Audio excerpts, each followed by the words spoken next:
This one's for all my boys out there. My guys. My bros. We're going to be talking about beer, Halo, and cars. Do you think Babe Ruth is going to win the Piston Cup this year? He did what in his cup? Piston it. Okay, are they gone?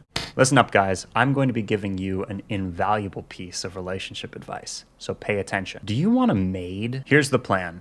Get a partner, get married, and start teaching them how to take care of you. It doesn't matter if they work, it doesn't matter if they have kids, you've got to start this process as early on as possible, or they might catch on. Make them do as much work around the house as possible. That means cleaning up after you, making your food, doing the laundry, the dishes, vacuuming, anything and everything. Now you might be asking yourself, what happens if my partner tries to ask me to do something? What am I gonna do? Do I say no? Here's the magic secret that no industry leaders teach you. If you're asked to do something, you don't say no, you simply smile and say, yes, darling, I would do anything for you. Then do it so egregiously, monumentally, and unequivocally wrong that you'll never be asked to do it again. Title card. Weaponized incompetence, also called strategic incompetence, is when someone knowingly or unknowingly demonstrates an inability to perform or master certain tasks, thereby leading others to take on more work. This generally occurs in two domains: in the household, between partners, and at work between colleagues. Consistently, weaponized incompetence leads to an unequal division of labor. That's a direct quote from psychologytoday.com, and it's equal parts terrifying and incredibly frustrating a concept. That definition included workplace stupidity as well, but I'm inclined to be more forgiving when it comes to that, so we're going to be focusing on the home and relationships. And let's get a couple things out of the way that people often get wrong about this phenomenon. I've seen some people respond to this whole idea incredulously, like, oh, so it's not okay for someone to not know how to do something? Well, I think a lot of these people are intentionally engaging in bad faith and demonstrating something we could call purposeful misunderstanding if we wanted to use even more therapy speak. And while I also think there's an entirely separate conversation to be had about people living on their own as adults who don't know how to do very basic level cleaning and cooking, for the sakes of those who might be genuinely worried or concerned about that question, whether it's okay to not know how to do something, I'll give you the simple and fairly obvious answer. No one knows how to do most anything first try, and weaponized incompetence, of course, is not referring to that. The actual concept is manipulation. That's insidious, malicious, and absolutely, without a shadow of a doubt, done on purpose. There is no attempt to learn how to do the thing correctly over time. That would defeat the whole purpose, which is to get someone else to do the labor for them. Today, we're going to be taking a closer look at some hilariously bad examples of this phenomenon. And also at the end, I want to teach you a fun little trick that you can use to dismantle this phenomenon. So, buckle up! How to not be asked to help do things. This is the face of a man who's about to do something abysmally stupid. Pay attention so you too can recognize it. I love washing my potatoes with Dawn. Hey guys, so today I'm going to be showing you how to clean the greatest book of all time, The 38 Laws of Power. Here we go. First, what you want to do is you can turn the water on.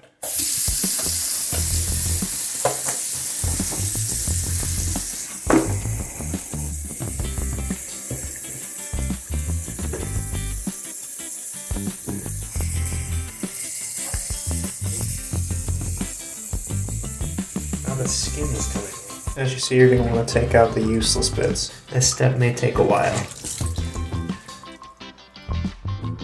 And there you have it. That's how to properly clean your copy of the 48 Laws of Power. Thank you for watching. Sit down and I'll take care of this. Oh, fuck you. So this is a great example of what we're dealing with in today's video. A person intentionally being a moron so that you will do their work for them. Oh, I'm no good at this. You're much better. You should do it. It's manipulative, intentional breaking of trust, and I had no idea that so many people engaged in it. Like, I can remember times in my life where stuff like this happened, but I just assumed people were telling the truth, and they were like, oh, you're good at this thing. So I'm like, okay, I must be good at this thing, and I guess I should be the only one doing it from now until forever. I was tricked. Like Alex G.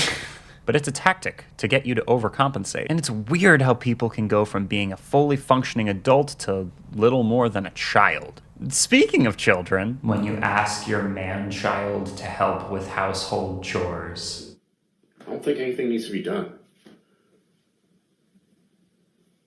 Yeah, I checked under your bed and I don't see any monsters. The video I'm showing you right now is so bad. I hope to God it's staged. I really do. But since I had to suffer with it, you do as well. He goes on to say that you have to tell him each individual thing he needs to do and exactly how to do it. Otherwise, he's Playing guessing game. But then, miracle of miracles, he starts to put away the laundry. Do you think he's going to A, fold the laundry, B, hold the laundry, or C, scold the laundry? The answer is none of them. He does none of those things. I'm literally boiling water. I guess that's why you're the cook, honey. At least you didn't end up alone with cats, am I right? Now you get to take care of me and our children. That thing about kids is especially insufferable because if you do this type of thing, you're affecting everybody around you, which would include your family if you have one. This type of thing often happens in family dynamics. It's just trying to get away with doing as little as possible. And the idea that other people will pick up the slack actually makes it worth putting in all of that effort to make it as difficult as possible every step of the way, just to take advantage of the people around them. It's almost like caring is beneath them. What color are your daughter's eyes? Brown. That is incorrect. They're blue.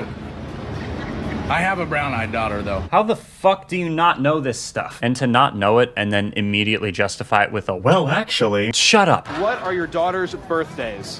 Why do you do this to me? Yesterday. Oh yeah, yesterday? Let's compare and contrast with the mom in this same video. What are your daughter's birthdays? Yes, May 28, 2009, August 8, 2013. That one dude from before wouldn't be able to pick his kid out at a playground. It's just downright negligent. I saw one video of a guy telling his wife that she shouldn't be resting because she's been resting for 2 days now, and the plot twist was that she has just given birth. I want to reiterate, again, there's a huge difference between what we're talking about today and people just not knowing how to do something, which should be more clear now that we've gotten into some of it. Honestly, I think people should be more understanding when people just don't know how to do something and help them learn it. This is willful and malicious idiocy, like a mouth spewing nonsense till you just start to tune it out. A talking head with no brains or heart, with bile clinging to the corners of its putrid mouth. Hey, I got you some water and more of your medication. I'll just leave it right here. Sorry, I totally forgot you were up here. I fell asleep watching the game downstairs. So how you feeling? You all right? The same? All right. Oh, I wanted to ask you, did it start in like your throat? It did? Shit. No, I'm just starting to feel something too. I think I might have what you have. Interesting. So if we both have the same thing, we should both be resting, right? I should probably rest and take it easy the rest of the day myself. Might have to call out of work tomorrow. All right. What'd you want to do about dinner? No, I know you feel terrible now, but it's only like 2:30. You think you'll feel good enough to cook at like 5 or 6? Oh. I guess we don't have the same thing then. Also, the stuff on the side of the washing machine is starting to pile up, the clothes and stuff. Which, no, I can't wash. I don't know how to work the washing machine. There's way too many buttons. Sorry, babe. I don't know how to work your dick.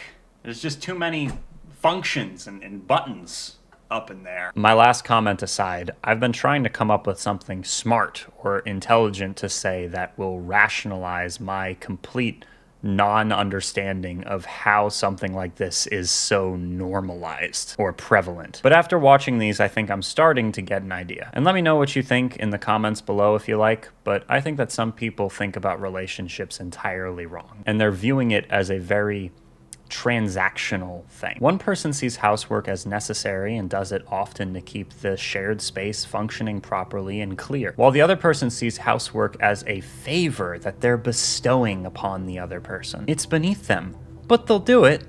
But as they do, they'll make sure you know how difficult it is for them and how much they're doing you a favor every step of the way. And over time, that will build resentment and anger and destroy relationships, families, friendships, you name it. The division of labor should be relatively close to being equal. Some days, someone or other might need to pick up slack. That's totally fine. But it should be mutual and done out of mutual love and respect for each other and each other's time and effort. Okay, I'm tired of looking at these now, so here's my final thing. I want to teach you a fun trick that you can use if someone is doing this to you. Hello, my name is Daniel Profeta, relationship coach, and I'm here to teach you a clever trick that you can use to combat weaponized incompetence. I like to call it malicious compliance. It's basically where you do exactly what you're asked and nothing more, but in increasingly infuriating ways. In my least favorite bit of Shakespeare, The Taming of the Shrew, Petruchio kind of does everything we've discussed today to the girl he courts, but he also does this malicious compliance thing. He does lots of gestures that are sweet or generous or kind, but then messes them up or undoes them by claiming that it's not good enough for her. She deserves better. She can't even fight with him because it seems like it's all done out of the goodness of his heart. I'd imagine this would be an effective rebuttal to weaponized incompetence if done subtly and correctly. This is half a joke, half not. Please stay safe if you try doing something like this though, because I know that there are some situations where it's probably better for the person to just escape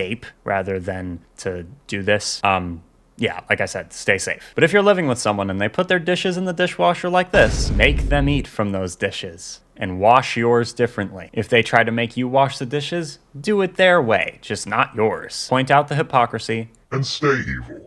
We are Legion, my friends. Each like on this video equals one shrew poisoning her husband. Mrs. Lovett, what a charming notion, eminently practical and yet appropriate as always. How I've lived without you all these years I'll never know. So delectable, also undetectable. How choice, how rare, the history of the world, my love.